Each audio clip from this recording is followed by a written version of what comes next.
Hey everyone, thanks for being with me today. Let me just explain to you how I got to spend my last week. I was at this place called Hume Lake Christian Camps. It's one of my favorite places on the planet. It is in the Sequoia National Forest in California, and I just love being there. When I'm there, I can see God's handiwork on full display. You got this beautiful lake that's tucked into this little mountain valley, surrounded by a wall of mountains on every side.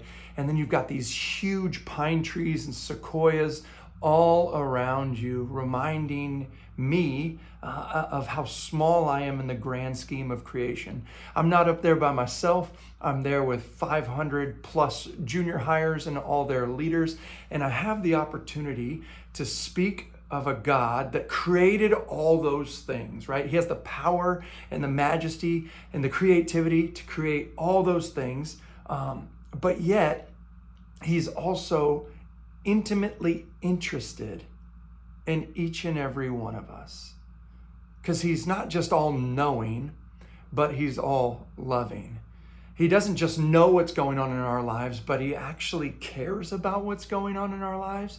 And he wants to be with us in every season, the good and the difficult. And we're going to read a passage about this God, this majestic, all-powerful, all-knowing, and all-loving God. In Psalm 147, starting in verse 3, it says this: He heals the brokenhearted and binds up their wounds. In another psalm, Psalm 34, it says that he's close to the brokenhearted and saves those who are crushed in spirit. Have you ever been there? Maybe some of you are there right now.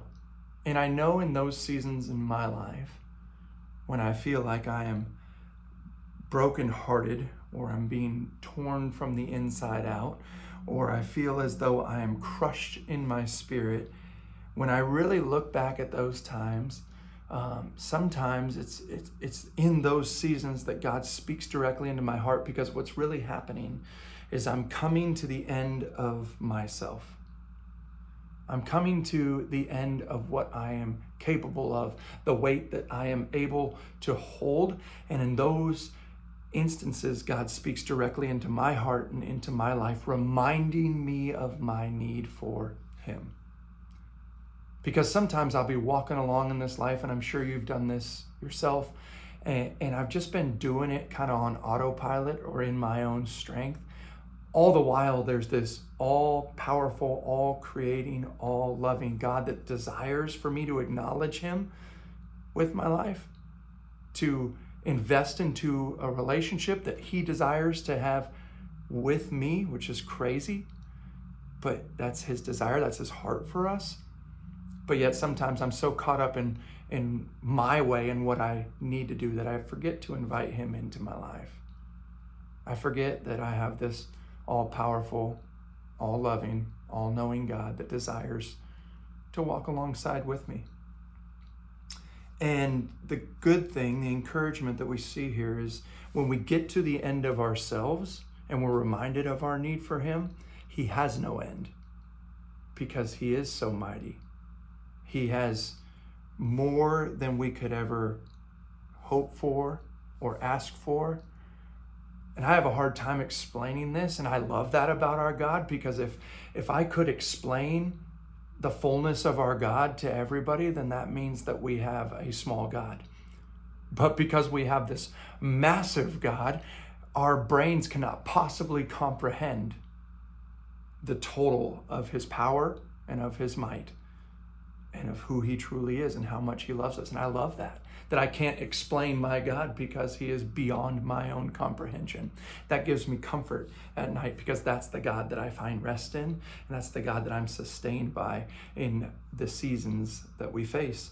Verses 4 and 5 say this: He determines the number of stars and calls them each by name. Great is our Lord and mighty in power. His understanding has no limits. So the God that created all things, names all things, sustains all things, he understands us, he knows us, he sees us, and he loves us And sometimes I know that we feel like we let him down, but the good news I have for you today is that you were never holding him up. Look, he sustains us. It's not the other way around. He walks alongside us. In some seasons, he carries us and heals us and restores us. And he just desires for each and every one of us that were made in his image to just open ourselves up to him, trusting his love and his desire for a relationship. Open ourselves up to him and just allow him to work in and through us, no matter what we're going through. My friends, he loves you. May you trust that more and more each day. Thanks for being with me. We'll see you next time.